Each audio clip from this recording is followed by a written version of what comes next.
Well, hey everybody, welcome to Sidetrack Sunday. We're doing March 14th. This is the second Sunday in March. Unfortunately, your normal venue would have been Heath, but something came up and he couldn't make it. So here I am filling in for you. And as always, over here on my right, your left, we're going to have the schedules rolling over here so that you can see everybody's live shows and reminders. And I figured I'd do a little dressing up for St. Patrick's Day since that's coming up soon. Let's see. There's a bunch of people in the house. Let me see if I can pull up the participants list. It looks like 17 people are watching, which is pretty cool. Who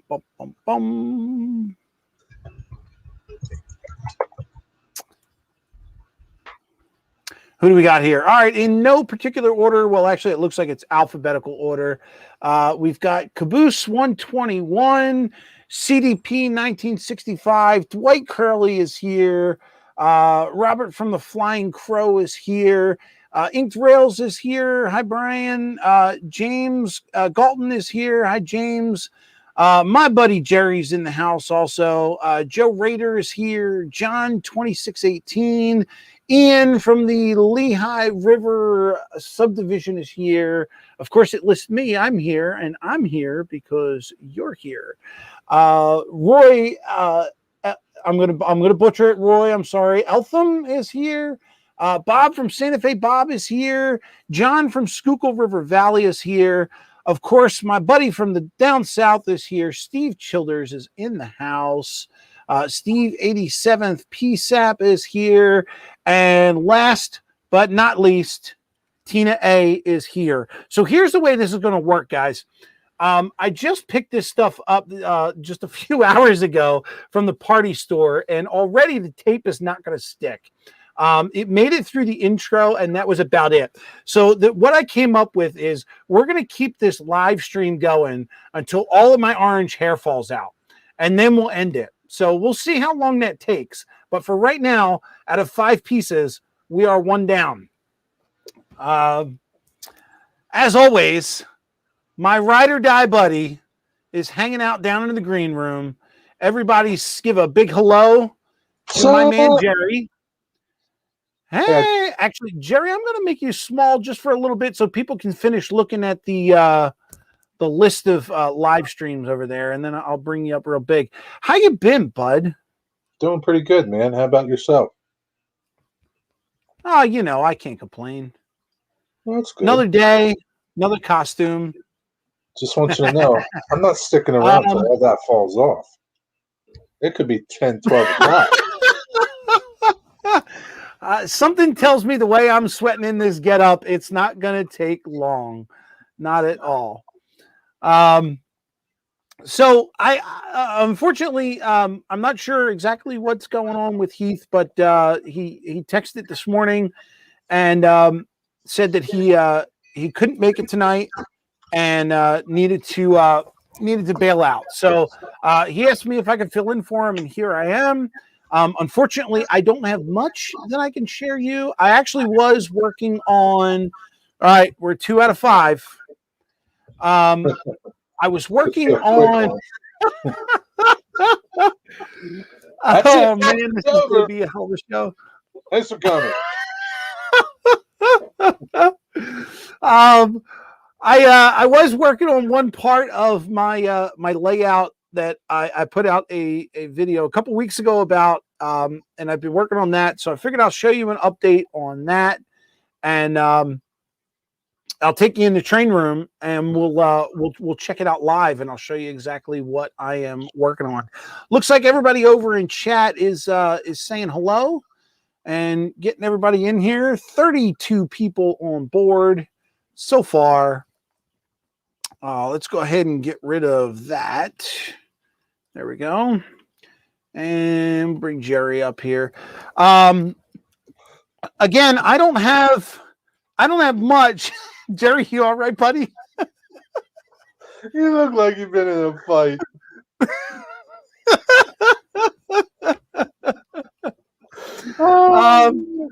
Oh, geez. This is a hell of a way to start a show. I can't look Yeah, at if there's you. anybody else, Oh man. if there is anybody else over in chat who would like to come up and have a good time, I'm going to go ahead and paste the link to the StreamYard. Feel free to jump on in. Oh. And I'm sure we'll have a good time. Why not?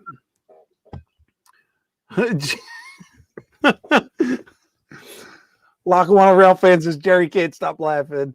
Oh man. You know them fighting Irish like to fight. That we do. That we do. Oh man. Jerry, I saw your questions from the truck. Yeah. Today. That was a good video. Thank Good you. video. I like how a lot of people are jumping in on the museum thing. You're getting a lot of ideas. Yeah, I do too. It's All right. it might not sound important, but it's important. It's getting passed on to the museums. So Oh, that's good. It's good. yeah. Good. So it's going to help them.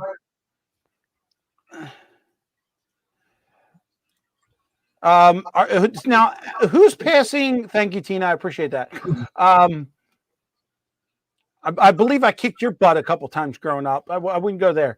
Now, who's passing the info on? Are you contacting museum, or how's that information getting to them? So the guy that asked it, he is part of a lot of the museums that I didn't realize that. I belong to, and he belongs to them, but he's more active in like the board part of the museums. So so Matt, he'll pass it on, and he appreciates everybody answering the questions as best they can, and it really does help the museum to better understand the customer and how to make the experience a lot better for not just the fans of it, but people that really aren't interested in it. Like if your wife came and your family members or your non-rail fanning, non-trolley fanning friends, how to get them interested in it too. Once you come, you're pretty much hooked. Yeah, I would imagine. Yeah.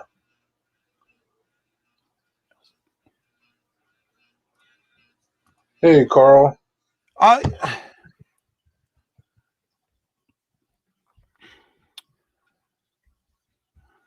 Oh yeah, Carl's in. Okay, all right, we're moving along. Chat's going slow, but it's moving.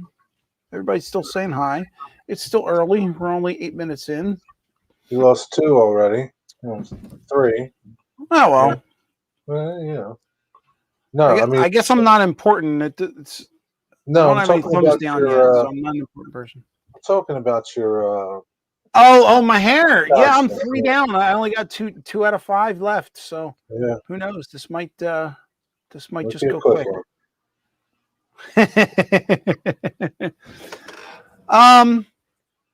So yeah, I guess yeah. Let's go in the train room and we'll take a look at what I'm working on in there, and hopefully that'll chew up some time and get everybody an introduction to the room. So I'm going to switch over to my cell phone, which is connected to my OBS. There I am. Hey. All right, let me there's my screens. Jerry, I'm going to make me big here for a little bit. There we go. All right. Now, Jerry, I will be able to hear you and see you. No, I won't be able to see you. I will be able to hear you. And you should be able to hear me. Check. And this is a train room. Mic check. No failures this time. So I cannot see chat. So let me know if anybody pops up any questions over there, if they need to, they want to see something or anything like that. So What I was working on is this section right here. This was at one time a fixed structure. The problem is now my bridge, which is currently sitting over there, usually sits right here on these two abutments.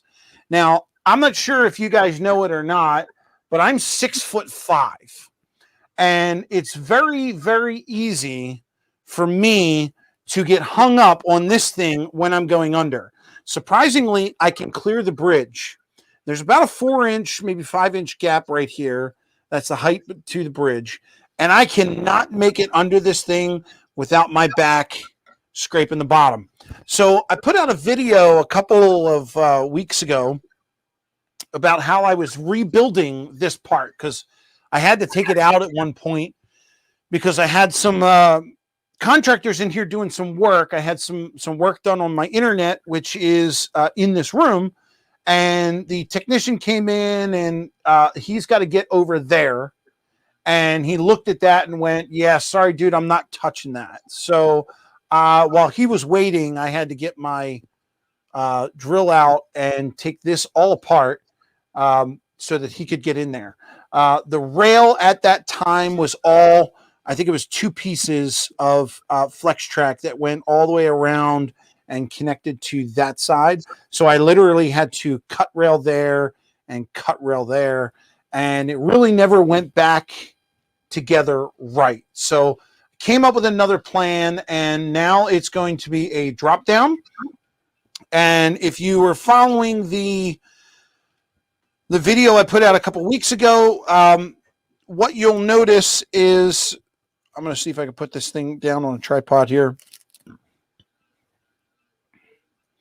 The video that I put out last week or the week before, the drop down was actually going this way. It was hinged on this side. And I thought it was great. I thought it was working well. And then John came over and looked at it and went, I think we should move it over. So I took that piece out. It's actually over there on the other side of the railroad there. I kept it with the hinge and everything in case I ever had to go back. There's 4 screws on each side that I could just pull out, put the other one in, and continue from there. But now this thing, we made a quick change, put the hinge on the other side, and now this drops that direction. And we're down one more, Jerry. Down one more. Oh boy. We're losing hair real quick, buddy. We only got one more. So one of the things I wanted to show you guys. I know, right? Maybe if I didn't talk so much. I ordered a product from the UK that I saw on someone else's channel, and I wanted to try them out and see if this would help me with the alignment of the track where these two parts meet up. This is that product. It is called the Protrac Rail Aligner, and this thing comes in. You froze up again. Yeah. Sorry. Man, here, let me turn. Audio is still good? Yeah.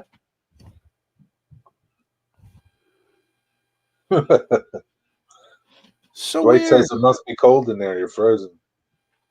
Oh my gosh. Kick it. Well, it must be on the PC side. Hang on. Because I just stopped and started the camera on the phone, and that didn't fix it. So hang tight. Let's go back here. Hey, that's still working. Let me go back in here. Looks like frozen there. Yeah, look, my hands are all frozen. Yeah. Look at that. Let me jeez. There's always something here on the railroad. I think this show is cursed, man. Yeah, it's possible, brother. All right, let me kill that. I'm gonna re-add this source real quick. It'll only take a second. Let's just see. Sidetrack Sunday. I think Sidetrack Sunday is cursed.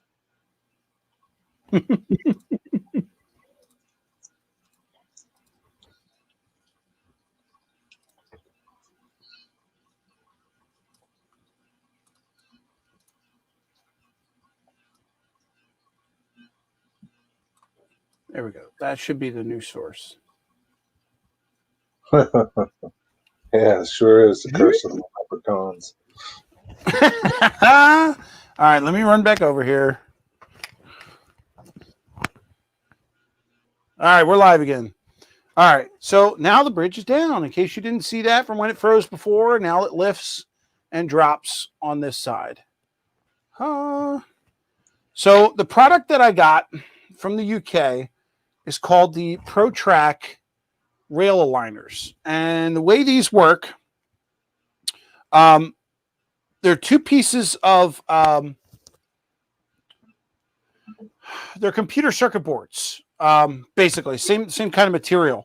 And you'll notice there in the middle, there's some squiggly lines. That's what helps those rail joints align up correctly. So what you do is you take your rail and you trim off your rail ties, and then you solder your rail directly on here on both sides. And then when you go and put these down on your layout, like if you've got a modular layout or a drop down or a lift gate or something like that, when you put them back, those squiggle lines will always meet and they will always line your rail up. So I brought a couple extras because I knew I would get this goofed. So thankfully I did. Now, as you can see, these are straight. They're not curved. I don't think they're meant to be curved. But guess what? I've got curved track. So we got to live and learn, right? So I'm going to pick you guys up here. So here's the thing. Over on this side, when I raise this up, put in my pin in the bottom. Now you'll notice those line up awesomely. There's no gap in the rail. There's no nothing. It's perfect alignment. I actually ran a train across it, and the train runs absolutely fine. The other thing that I think is awesome about these, I'm not sure if you can see it, but right there on the third tie, there's two holes. You can actually solder from the bottom, solder your power directly to those two rails instead of having to solder it to the sides of your rails as some do, or the bottoms of your rails like some modelers do. You can go right into those two pins, and that will power both of your rails the entire way down. So here's where I ran into a little bit of trouble. Down here, I've got a curved section of track. So what I did is I did my best, and I didn't use flex track. I actually used a curved piece of rail that's an 18 gauge, I don't know what you call it, 18 degree radius turn right there. And what I did is I took the ties out in the middle. I believe there's 4 of these on each side, so I took out a total of 8 rails or 8 ties. God, I can't get my words right tonight. And then what I did is I set that on top of that piece, and I soldered to it so that both pieces came off on the rails. And then I went and cut the rails. Now, in theory, that should work. But for some odd reason, there's a nice gap right there. And this one looked fine. This one's got a very small gap, but and there's no bump or anything here. This side is fine. But when I try and run a train over this section, it derails right there. And I'm guessing it's because of that huge, huge gap. So I'm going to have to redo this section. And like I said, thankfully, I bought a couple extra of those pieces.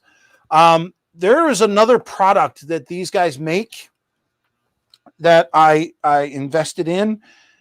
These are called the Protrac power indicators.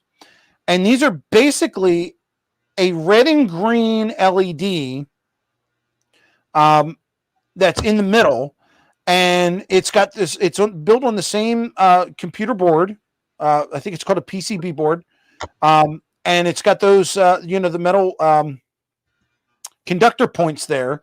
And you could take this. They're also on the bottom as well, so you can take these and use these as testers and put them like on your layout to test and see if you've got power.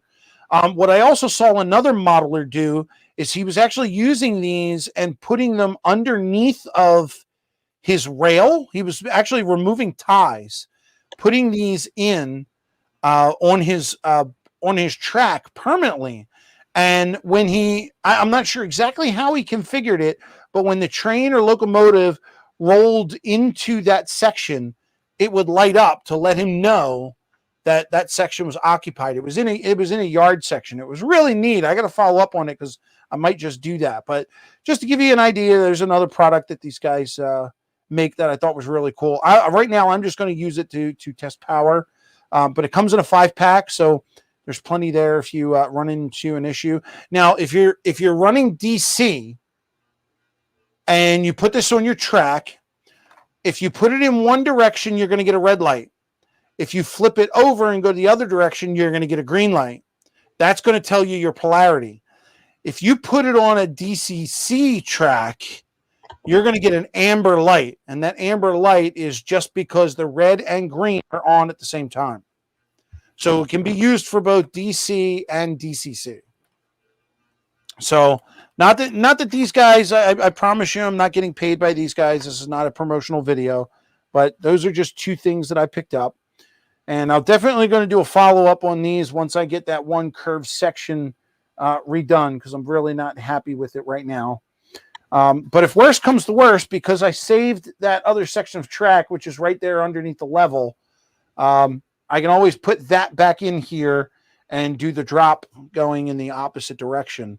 I was actually happier with that one. So I might have to disagree with John on this one and go back to the other way. So all right, I put a link, and apparently Rusty, yeah, they do make it an N scale, and they make other scales too. My question is, what happens if you ballast over it? I wonder if that's as long as it's soldered to the rail, the ballast will not get in between that solder joint, so you should be fine. Okay, looks pretty cool. Yeah, I haven't tested out the lights yet, but I do have that one section of track running with those rail aligners. So we'll see how it goes. I still have to do the other side and get that fixed up, but other than that, unfortunately, guys, that's really all I had for the night. There's nothing else going on in the train room. So, I mean, we could just hang out here and play around and chat. I'm going to go ahead. Throw the link back up. See if anybody wants to come. Thank you, Jerry. Yeah, if anybody wants to come up and hang out, maybe make fun of the leprechaun, that's all fine and dandy by me. Link is in chat. Check it out. But yeah, actually, I'm glad that you mentioned that, and I'm glad somebody asked. They do make it an N scale. They do make it an HO, and of course they have, because it's a UK product, they have it in their scales as well, which is like 00. Yeah. I do remember seeing ON30. 009, I don't know what that is. HOM, narrow gauge. Yeah, they have a lot, probably more UK stuff related, but at least they make it an N scale. And the N scale one is code 55 and code 80. So it kind of looks weird though, looking at it. It looks, you see like the printing on it, and yeah, it is a circuit board. Yeah, it looks kind of crazy. But it is when you remove the ties off of your rail and you put this piece in place, it becomes the track. It becomes part of the track. It's once you ballast it, you're not even going to know that it's there. Right. Honestly. Now I'm guessing if you go and you use those solder points, you'll probably wind up seeing that unless you paint over it. But other than that, I don't think anybody's going to know. You almost wonder why nobody in the U.S. makes something like this. Wonder if it's patent. Yeah, I don't know. It could be. Could be an international patent. I'm not sure. It's pretty cool I'm not idea. sure. Yeah, as soon as I saw it, I thought to myself, I know I gotta have that, because there's no other way that I can build that section without having a drop down. It cannot be. See, the problem is I put the bridge in on the abutments, and I did the track on the bridge so that it can be removed. I don't want it to be removed. I don't want to have to keep taking it in and out. So it's high enough that I can make it under the bridge. And it has all the functionality in it that all I have to do is slide the rail joiners off the sides, and I can lift out the bridge. But primarily, I want to leave the bridge there. The problem is when I want to get into that section on the other side, this other part that I'm working on, I don't even have a name for it yet, because it's not really a bridge.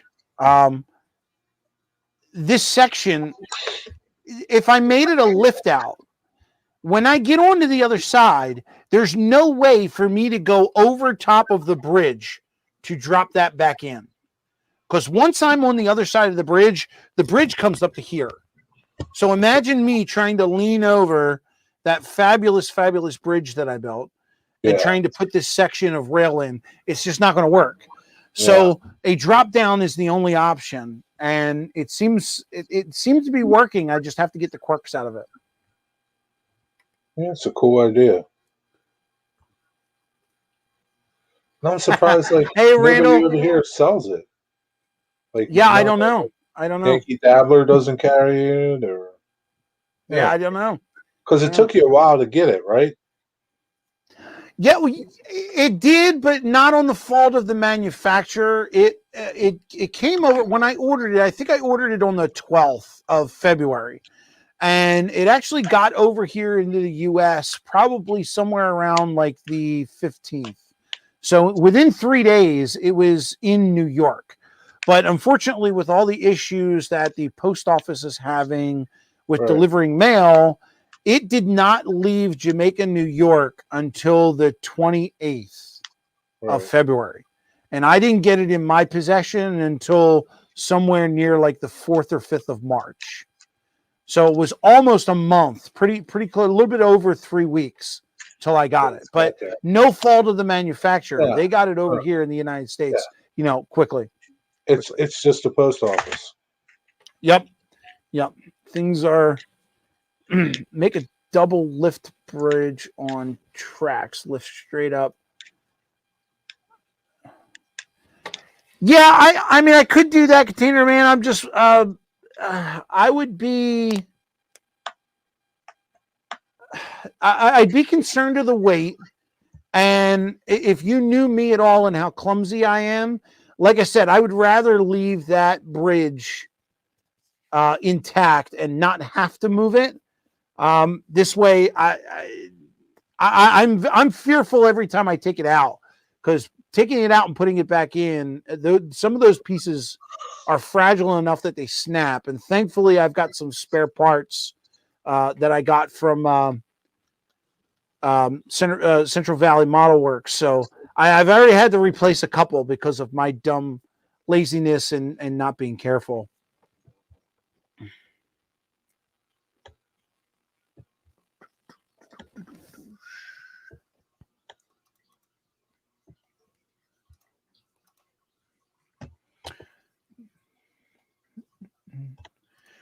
I was trying to find it. I was trying to go back a little bit. Randall made a comment about me being pixelated in my video, in my reminder video. I did that on purpose to try and entice everyone to come over here and see this whole get up. So the pixelation was done on purpose. It was not a computer glitch. Just me being funny.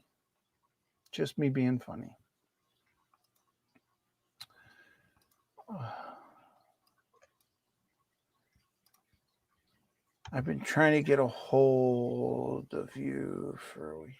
Oh, hey, Chuck, Roy needs you. He's calling you out on chat, buddy.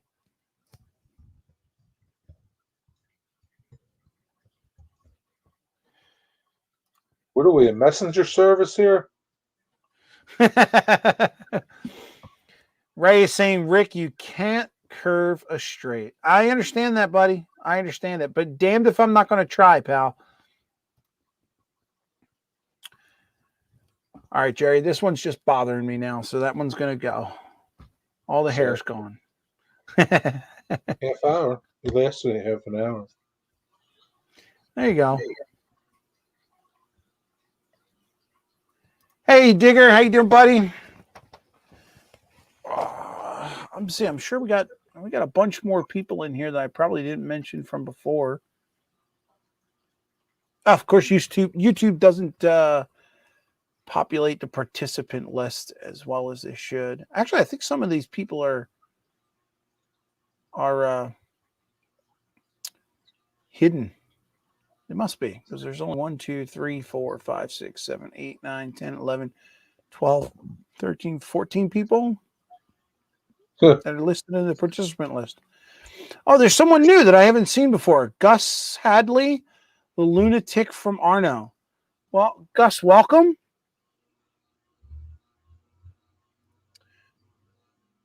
Oh, here we go. Let's make this.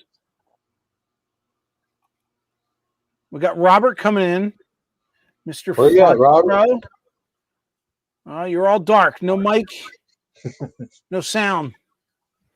Where'd you go, buddy?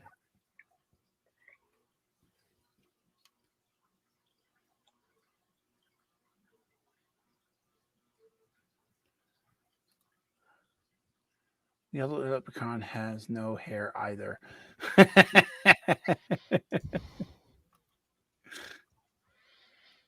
You talking about me, Ray? Leprechaun? No, He's Italian. I don't know. Right? There it is. There we go. Hey, Robert, how are you? Good. Hello, Can you hear me too? I can hear you, and we can see you from the nose up. There you are.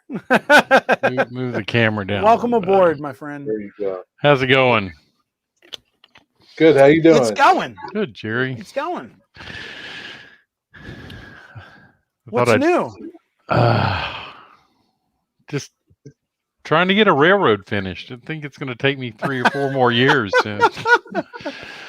Well, they always say railroads are never finished. So yeah, we get it to close, I guess. Yeah, if I could just get Close it to 95%, I'd be happy. But yeah, there you go. So there's always going to be that little bit that wants to be adjusted or changed. Yeah. So. Oh, Ray said he was talking about Heath.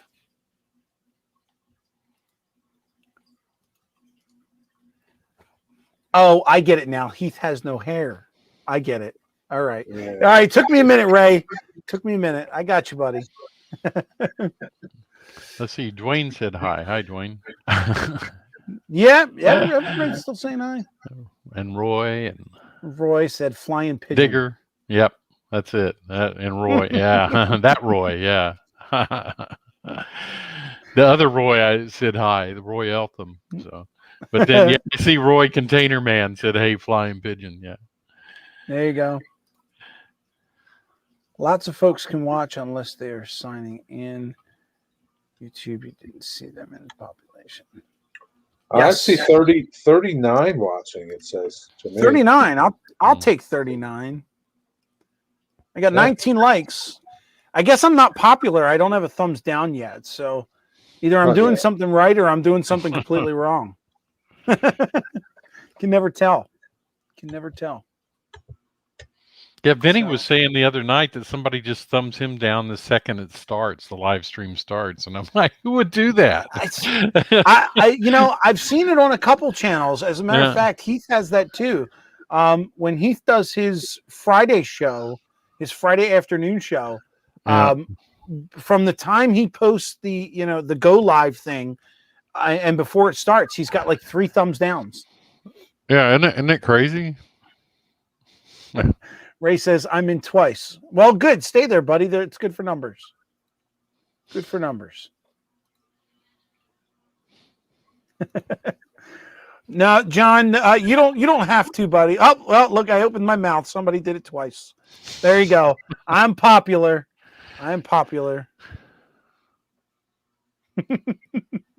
There's Ray with the stats. 36, 18, 2. Oh, well, at least we know who one of them is. There we go. Steve 87s. He did it. Trying to get my lava lamp in the picture. Those things are great. I remember them from years back. My sister gave it to me several years back, because I was born in the early '60s, of course, so I grew up with them. But I got one of those. As a matter of fact, I think it might have been my sister who gave it to me. I've got one of those. Those glass balls that do the electric spikes. Oh, yeah. Put your hand on it. I've got one of those, and it's sitting over there in the corner, and it has been in the same spot for 10 years since I moved in this house.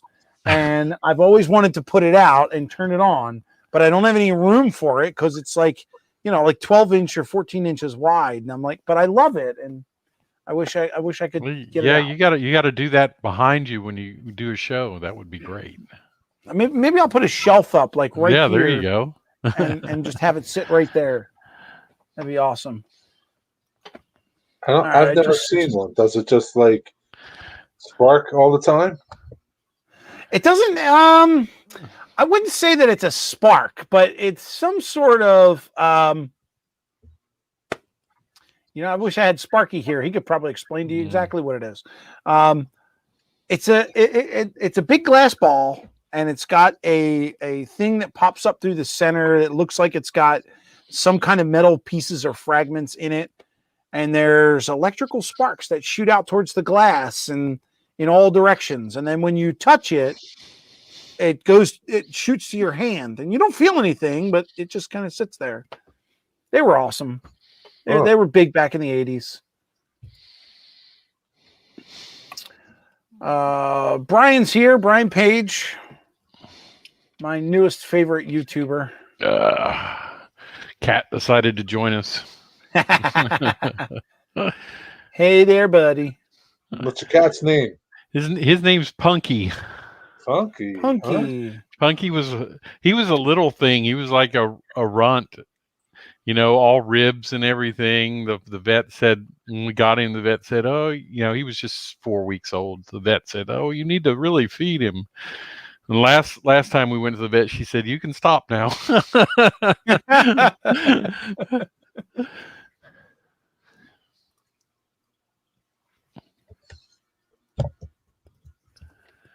Oh, so Jerry, we haven't seen a railroad video from you in a while. What's going on with your layout? Nothing, man. Nothing. No, absolutely nothing. You got. Let me see. The last I remember, you got all your track down. Yeah, I got to do wiring. Well, I got to figure out how I'm going to stick my track down and what I'm going to do about wiring and all that sort of stuff. So I guess I got to figure out my wiring before I start sticking track down. I don't know, man. I don't know what I'm doing. So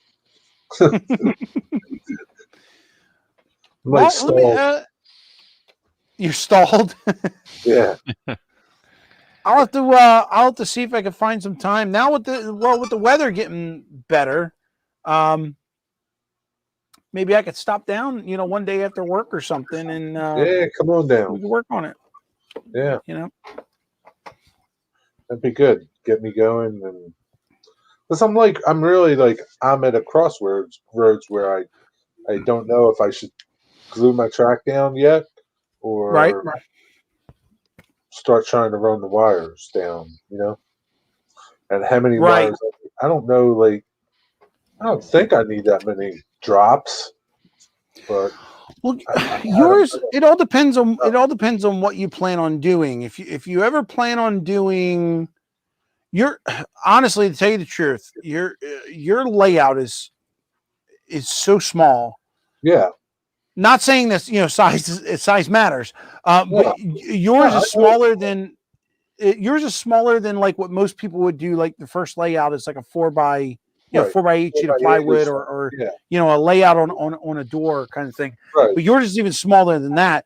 I honestly, to tell you the truth, if you don't plan on running many locomotives, I would think maybe a set of feeders up front and a set of feeders in the back, and you might be able to get away with that. You can always add more later. Yeah. That's completely up to you.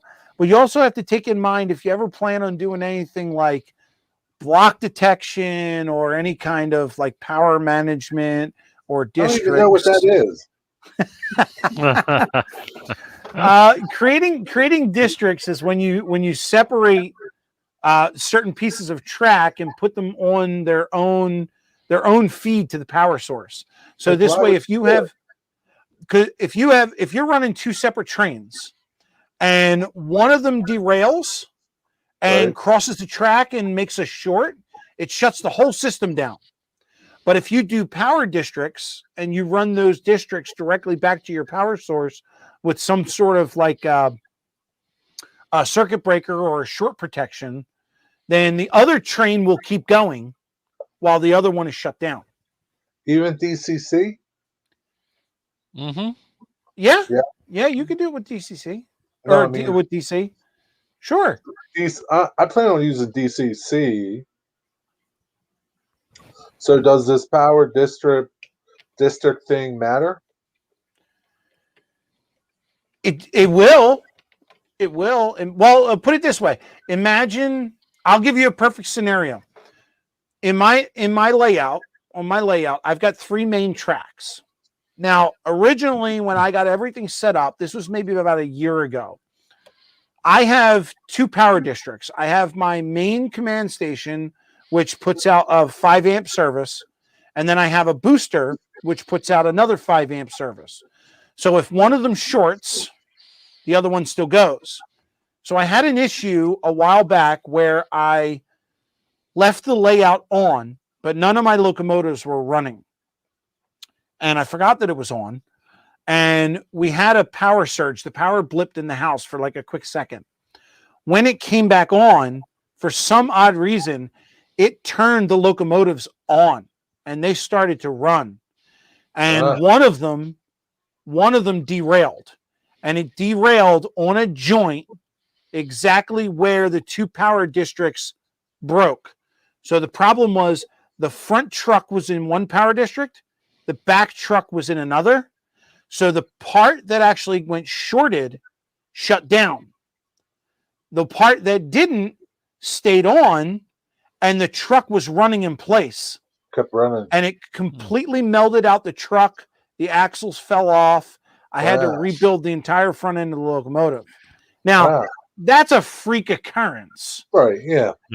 Ever since then, I make sure I shut off the surge protector to the layout when I leave it. I don't think I've ever heard of that happening to anybody. Yeah, it was the weirdest thing.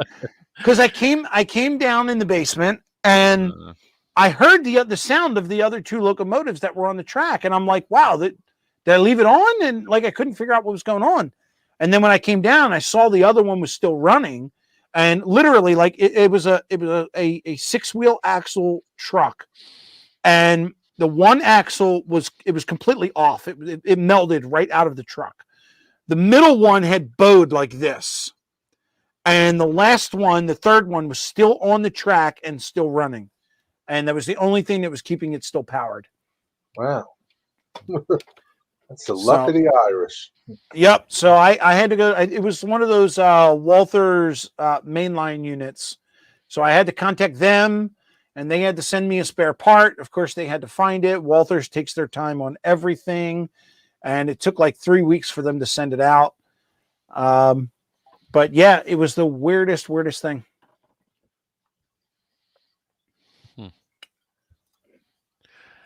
Digger says, why is Heath not here? I'm not sure, Digger. I got a phone call this morning, or rather a text this morning from Heath asking me if I could fill in. And I was more than happy to. So I'm not 100% sure exactly what's going on with Heath, but I hope he's doing well. And hopefully he'll be back soon. Yes, if anything, Heath only has to blame himself. Blame Heath. Yeah, he probably got in trouble. Yeah. Yeah, for being gone for that at the meet and greet. Yeah. Gone all day. He had too much fun. That was a great show.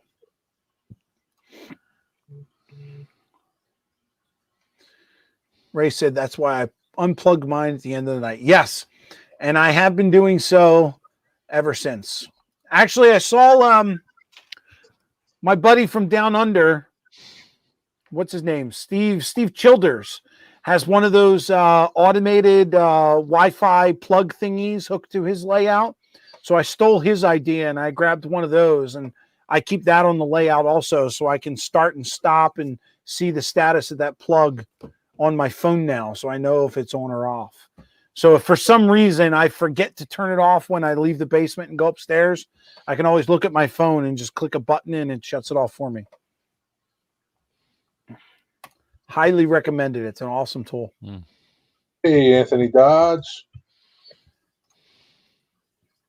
Brian, unfortunately, I could not make Northlands. I was all set to go, and then it turned out our Poochie, our pup, started having some issues, and we had to run him over to the veterinarian, and I could not make Northlands. But when I was done with him, I came back to the house, and I was on live. I watched it all live. I was there for most of it, so it was a great experience. Hey, Obadodge, good to see you, bud. Yeah, I hope your puppy's okay. Well, I wasn't going to go into it, but since you asked, unfortunately, no. He's not going to be with us much longer, unfortunately. Sorry to hear that. Yeah, me too. I've been broken up for. We knew something was up a couple weeks ago, and I made a phone call to a friend of mine who is a veterinarian at another place that we used to take him to, and he kind of gave us the bad news, and he was like, "Yeah, this doesn't look good." And then the other day, he just he wouldn't get up off the floor. The dog he would lay there. He was completely like he was with it and everything. It's not like he was unconscious or anything, but yeah, he just didn't want to get up. He didn't want to move. Nothing. I had to help him to go out to do his business, and yeah, we figured let's take him over there, and it was confirmed not good news. Turns out it's bone cancer, and the type of bone cancer it is, it's very aggressive. So he's got a tumor on one of his legs, and the tumor is slowly replacing the bone. So eventually that soft tissue is going to snap, and I don't want to see him in pain anymore. So I don't blame you. we're trying to come up with a plan to do this, but every time it comes up, we're like, maybe a couple more days. And yeah, I know it's tough. It's really tough. It's tough. Yeah, I understand. But I've had to go through it before. And I'm sure anybody with pets has gone through something like that, Yeah, unfortunately, I've done it twice myself, so it's not a good feeling. But we've been spoiling the hell out of him, and last couple of days he's been having a great time, and we just keep showing him love as much as we can, Yeah.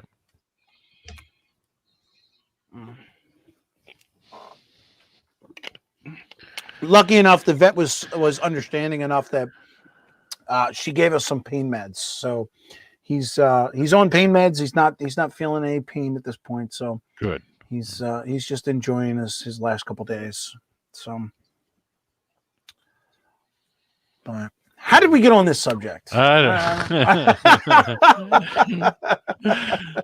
This is a railroad channel. How did we get down here? Let's go back to trains. Yes. Yeah. Gosh. I haven't cried on live yet. Let's not make this the first time. You know? I know. Just not one of the moves. I'm 16 years old. Yeah, Opa, I think that's probably same thing we're going to do. Cole is 11 years old now. He would have been 12 this year. So, yeah, he's older. He's my oldest kid.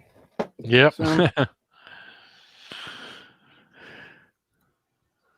Oh, that's a great question. Inked Rails Brian says, do you have any structures to build soon? So here's the funny thing. Before I even started constructing my railroad, I started buying buildings, and I don't have a lot. I've got a few, I think like 3 or 4 that are still in the boxes and have been in the boxes for years. They are Walther's kits, and I believe I have the UPS store. I have one of their merchant rows, and they actually came out with a bank at one point, and the name of the bank is Bailey Savings and Loans. So, of course, I had to have that. Who would pass that up? So, I forget the other ones that I have, but I do have them. Unfortunately, as you saw in my train room, it's a wreck in there. I'm really bad at organizing and putting stuff away. So I have to get that cleaned up before I even start bringing out the structures. But once I have this one piece done that I just showed you guys, once that is complete and working, I don't have any more track work to do for a long time. There is one other section that I have as reserve. I'm going to make a very small yard up on top on the other side of the bridge. And there's already a turnout in place for that. But I'm not going to build the yard just yet. I want to get these 3 main lines up and running so I can run some trains. The other 2 lines actually work.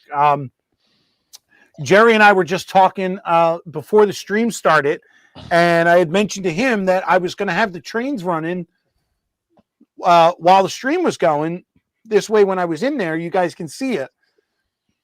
As the train's coming around the corner, I looked at the train and I looked at the bridge that's not there and quickly pulled the power cord because I was getting ready to have a train go off a bridge. So didn't realize or forgot that I had the bridge out when I started the trains up. And I almost had a catastrophe. Ray's got a very good question. Any update on the build guys? Well, I believe that conversation just came up a couple days ago, and there's going to be, I'm hoping once Ray gets done his vacation, I'm hoping that we're going to have a meeting on that and decide what's going on. And there's the other third to the bridge guys, the build crew, the bridge to nowhere. Yes, that it would have been. It would have taken my my ES44 AC right off the side. So luckily I caught that quick enough, thankfully. Greg says, I'm an untidy too, so I am but part that because my chronic fatigue. Well, see, Greg, at least you have a valid excuse. Mine, unfortunately, is just pure laziness, and I'm getting to the point where that's no longer acceptable. So I need to make a change. Oh, I tell you what, I'm the same way. I mean, I go looking for some kind of tool when I'm out there working on my layout, and it takes me 30 minutes to find it. And then the next time it's the same thing because it's so messy. Right. Yeah. and the funny thing is, I built things originally. You probably didn't see, but right behind this wall here, on this side of the layout, I used to have one of those long folding tables set up, and I had all my tools and everything laid out on that table. And then I needed the space for it, so I bought an organizer to put on the other side of this wall. And I filled that organizer with all the stuff that was on that table. And now every time I pull something out of the organizer, it just lays on the layout until I need it again.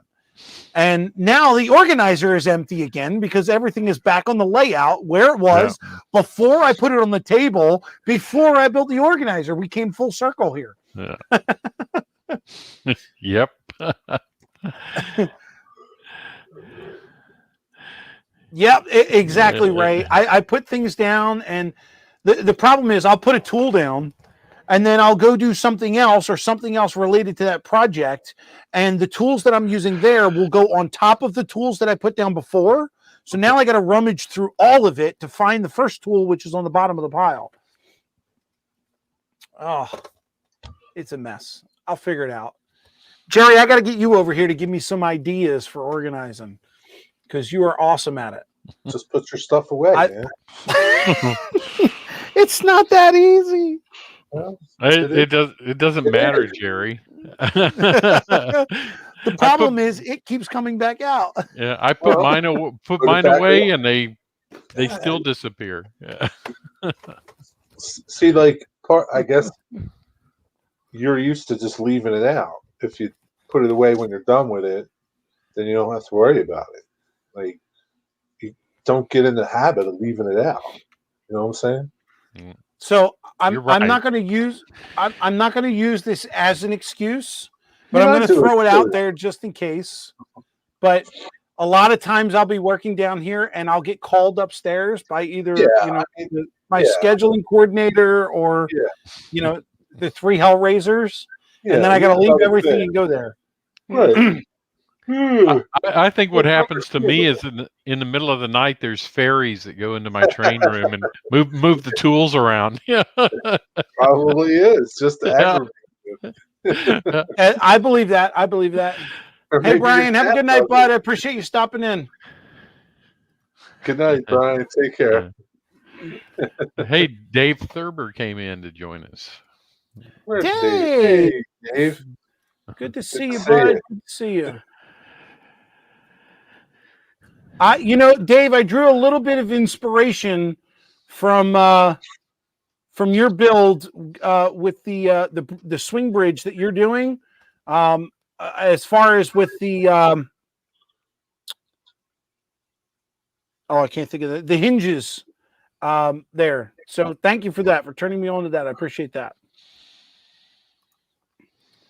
I hate the chat goes up and I can't find this thing to turn it off. I've got my lift up finished now, but I'm afraid to put any track on it. Why that? Just because I know it's not going to line up, and I know be so many problems with it. Yeah. So the one problem that I had with this this section is it's actually, and I'm not sure if you could tell from when I was in there, but it's actually an incline. So there's some Woodland Scenics, that stretchy, squiggly foam, styrofoam under there. Mm-hmm. So it doesn't. It also does. One of the things I'm fighting is on this side of that pull out, it's flat. Over here, it's about a half an inch higher. So I'm fighting the track coming down on an incline, and then over here, I'm fighting the track kind of trying to go flat. So that's another issue that I'm running into.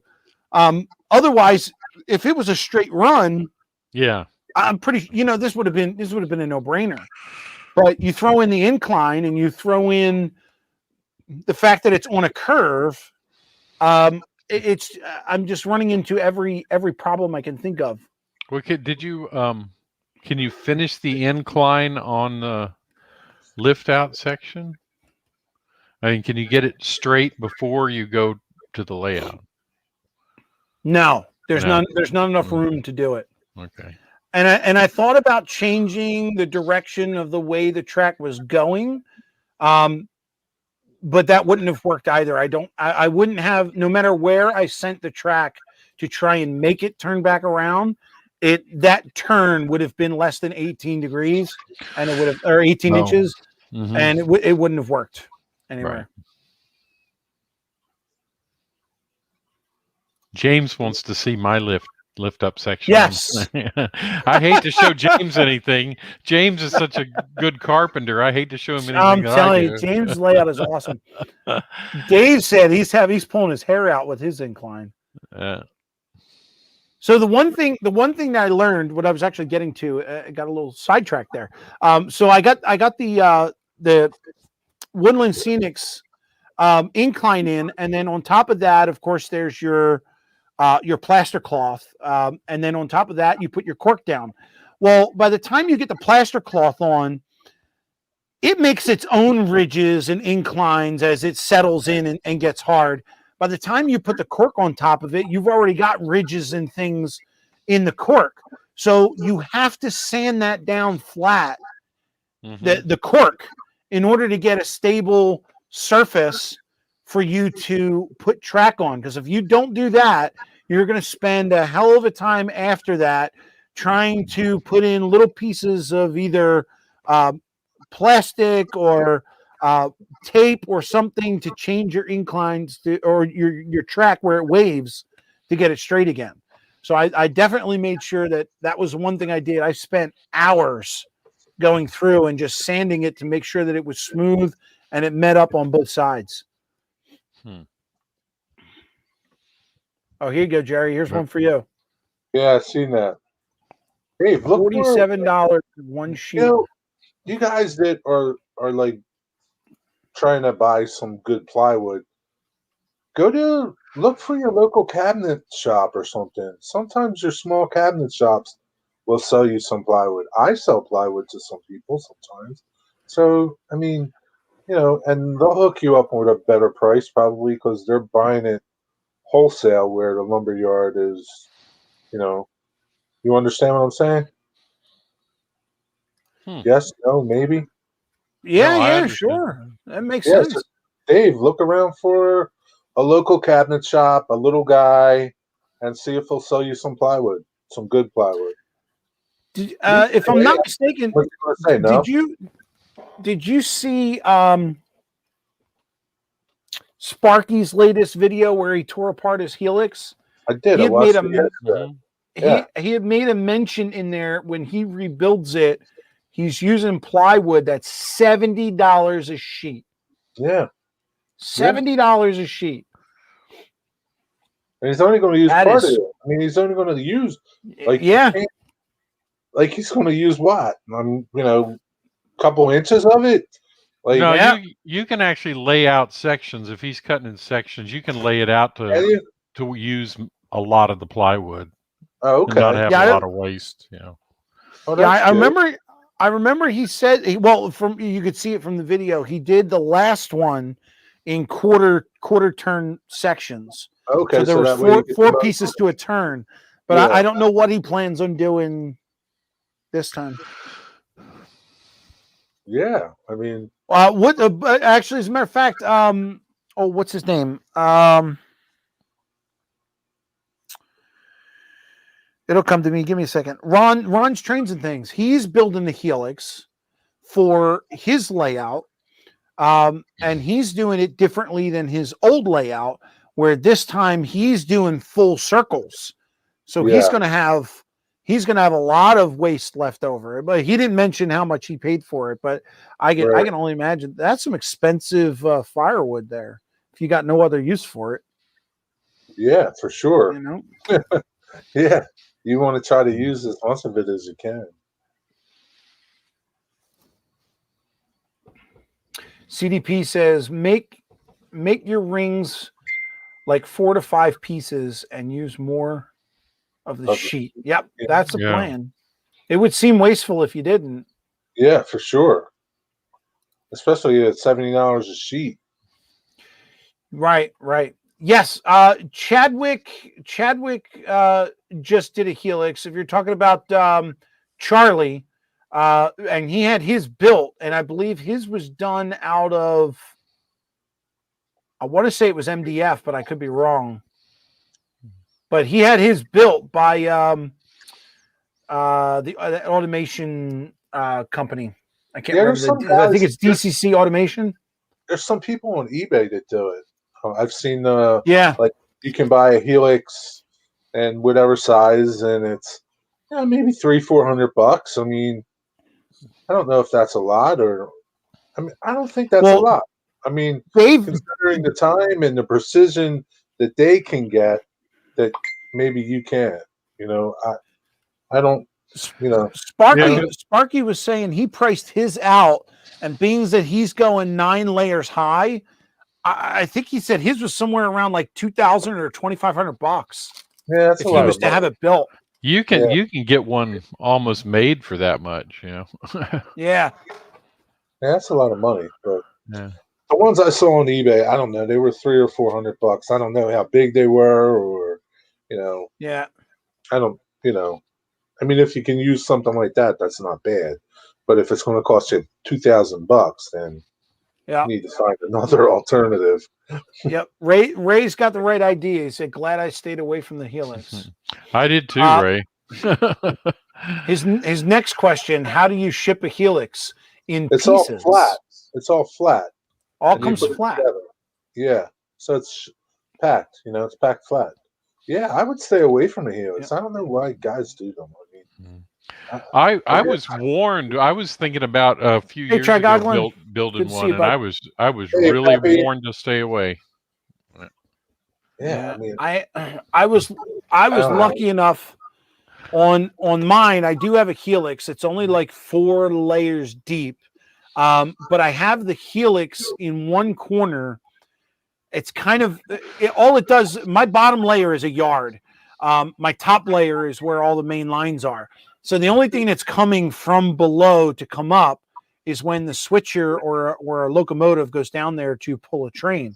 But my yard is on this side of the layout, and where I built the helix is on this side of the layout. So I've got some distance in between them, where the incline that I have for that is a straight shoot, and it goes to the helix first, and I think it rises up like 8 inches in that helix, and then it starts doing the roundabouts. And like I said, there's only like 3 or 4 turns before it pops out the top. So. Hey, Trigoglin. Yeah, Pappy's here. Yeah. I mean, they're cool. Helixes are cool, but they just seem like a lot of aggravation. Yeah, They are. They certainly are. And I think the main issue is once you start tweaking wood, it's always going to move unless you're in an environment where your environment is stable all of the time. Then you're not going to run into any issues. But even the same, I mean, you know how it is, Jerry. You work with wood all the time. If you turn one piece of wood this way, the other piece is going to either want to follow or go in the opposite direction. So imagine trying to do that in a spiral where you've got a full circle and you're trying to lift one side to do an incline. The other side's going to mangle its way in. Sure. And that's one of the problems you have. Yep. Oh, hey, I got a new subscriber, Peter Clark. Thank you, bud. I hope you're hanging out in chat somewhere. Yeah, there you go. Well, everybody's saying hi. Yeah, Peter Clark. Thanks for joining in, bud. I appreciate it.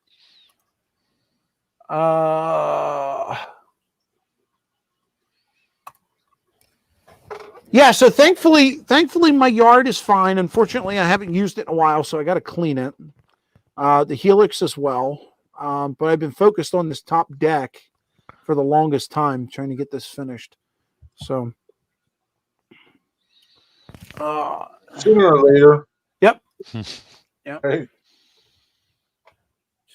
So here's a question. CDP 1965, Chuck. I know you've got a helix. You've got a huge helix. It's amazing. The environment that yours is in, I'm not sure. I can't remember off the top of my head if yours is like in a garage or a shed or something like that. What are the environment changes that you see in yours? Because I would imagine, I remember hearing Sparky say over and over, when he leaves his train room, he turns the heat off. So in the wintertime, he's going from, a warm room to, freezing cold, sometimes, below 0 temperatures. And then when he comes back out and heats it back up, that wood moves, like any other structure. I mean, your house moves, according to the environment. So, I mean, I've never seen it. Mine's underneath the table, so it's not like I look at it to know. But mine, Mine only changes with the seasons.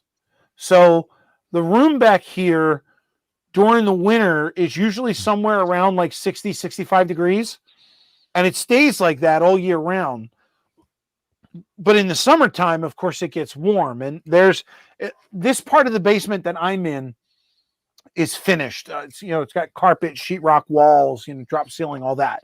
But back there, as you guys seen, as I've been back there, it's cement floor and cement walls. So it's definitely colder than in here. So I can only imagine how this thing shifts. I mean, I think I built it strong enough that it shouldn't, but there's no guarantee of that. No, there's no guarantee. So here's a question: like you guys that run helixes with no straight on the plywood or straight on your surface, whatever your surface is, or have some type of cushion, cork, foam, rubber. Does that help in absorbing some of the plywood movement? I couldn't say for sure, but I wouldn't think so. No, I wouldn't think so. I think it's primarily used for sound. Right. I don't think, because I mean, when your underlayment moves, whether it be cork or even styrofoam, I mean, that's going to move with you. It's not like it compresses, Right. to save you some. So Chuck says he's got a heater 24/7 in wintertime and open windows and running the AC. So yeah, he's trying to environmentally control his area, which is awesome. Great job, Chuck. Right. So Ken Amos, put him up there. He has a good point, and it's a valid point. I'm sorry, who was that? Ken Amos. This one? Yep. One of the best things to limit movement is to seal all edges, top and bottom. Doesn't stop it. Yeah, it's a very good point. Very good point. So what's happening is you're if you just seal the top and not the bottom, you're going to wick more moisture up from the bottom than you will the top. So if you seal everything, you kind of make everything equal, right? As opposed to, because it's sucking in moisture from everywhere, in the sheet, in your wood, whatever, all sides of it are sucking in moisture. So if you seal up those sides, theoretically, you kind of like make the moisture absorption equally, because it'll still absorb no matter what's on it, finish or no finish. I know it's a lot of work. It's a pain, but I guess if you have a real problem with it, then that's what you should think about doing. But if you don't have a problem with it, don't worry about it, right? Right.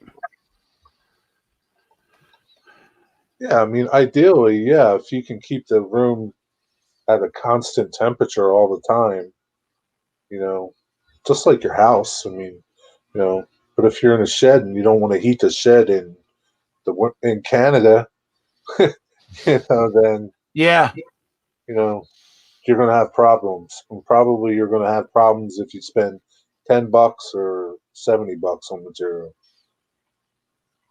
Yep. Just they might not happen as much. I don't know. I had to put air in mine. I mean, I'm in Texas. Yeah, middle of summer, it's 110 degrees outside. Right. Yeah. And really, it doesn't really, if the room is insulated somewhat, to heat it or cool it, it really doesn't cost that much. That's true. Yeah. I mean, it's not like you just leave it at one temperature, don't turn it on and off, let it just get a temperature and stay that temperature. Your unit works less. It's going to cost you less to run it. And, because if you're shutting it off and then, you're one extreme, you're at 110 degrees in that room, and then you're trying to bring it down to 70 or 80. That's going to take a long time to get there, as opposed to staying there. You know, I Sure leave enough. mine on all the time. right? So Yeah, you guys in Texas and down south know. yeah, it's there's no way, because especially when it goes down to 0 like it did a couple weeks ago. 105 in the summer and 0 in the winter. And Nice. snow. Nice. Yep. And then a foot of snow outside. Yeah. Yeah, so like $30 a month to keep your shed Yeah. warm, like Chuck was Exactly. saying. That's not much, you know. And at least you know you can go out there and work comfortably anytime you want to work. You know, you don't have to go out there and freeze for 2 hours until the place warms up. Right.